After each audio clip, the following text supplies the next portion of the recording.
નમસ્કાર, હું છું ધ્વનિ રોહિણી। સ્વાગત છે આપનું એબીપી અસ્મિતામાં। સમાચાર સૌથી પહેલા સાબરકાંઠાથી પ્રાપ્ત થઈ રહ્યા છે। જિલ્લામાં સાર્વત્રિક વરસાદ વરસ્યો।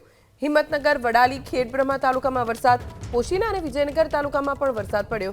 ખેડબ્રહ્મા શહેર અને આસપાસના ગામમાં વરસાદ, વિજયનગર શહેર અને આસપાસના ગ્રામ્ય વિસ્તારોમાં પણ વરસાદ વરસ્યો છે। સવારથી વાદળછાયું વાતાવરણ હતું। કેટલાક વિસ્તારોમાં ઝરમર વરસાદ પણ વરસ્યો। પોશીના, વિજયનગર, ખેડબ્રહ્મા તમામ વિસ્તારોમાં અત્યારે વરસાદી માહોલ બરાબર જામ્યો છે। ખેડૂતો ખુશખુશાલ છે। બનાસકાંઠા જિલ્લામાં ફરી વરસાદી માહોલ જામ્યો છે। પાલનપુર શહેરમાં ધોધમાર વરસાદની શરૂઆત થઈ। વડગામ, દાંતીવાડા, અમીરગઢ, ડીસામાં વરસાદ વરસ્યો। વરસાદ શરૂ થતાં ખેડૂતોમાં ખુશીનો માહોલ છે। હવામાન વિભાગની આગાહી મુજબ ઉત્તર ગુજરાતના કેટલાક વિસ્તાર, ખાસ તો બનાસકાંઠા જિલ્લામાં વરસાદી માહોલ જામ્યો છે।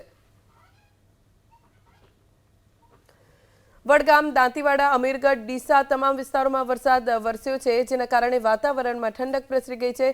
ખેડૂતો પણ ખુશખુશાલ છે, કેમ કે સારો વરસાદ વરસી રહ્યો છે અને હજુ પણ કેટલાક દિવસ બનાસકાંઠા જિલ્લામાં વરસાદી માહોલ યથાવત રહે તેવી આગાહી છે। દાંતીવાડા પંથકમાં વરસાદનું આગમન થયું। દાંતીવાડા કોલોની સહિત ગ્રામ્ય વિસ્તારો જ્યાં વરસાદ વરસ્યો। બપોર બાદ 2 કલાકમાં લગભગ 1 ઇંચ જેટલો વરસાદ વરસી ચૂક્યો છે અને લાંબા સમય પછી વરસાદ આવ્યો છે, જેના કારણે ખેડૂતોમાં પણ ખુશી વ્યાપી ગઈ છે। મગફળી, બાજરી સહિતના પાકને આ વરસાદના કારણે ફાયદો થઈ શકે છે। 2 કલાકમાં 1 ઇંચ જેટલો વરસાદ વરસ્યો છે। કેટલાક નીચાણવાળા જે રસ્તાઓ છે ત્યાં પાણી ભરાઈ ગયા, પણ વાતાવરણમાં ઠંડક પ્રસરી ગઈ છે। ખેતરો પણ લીલાછમ જોવા મળ્યા।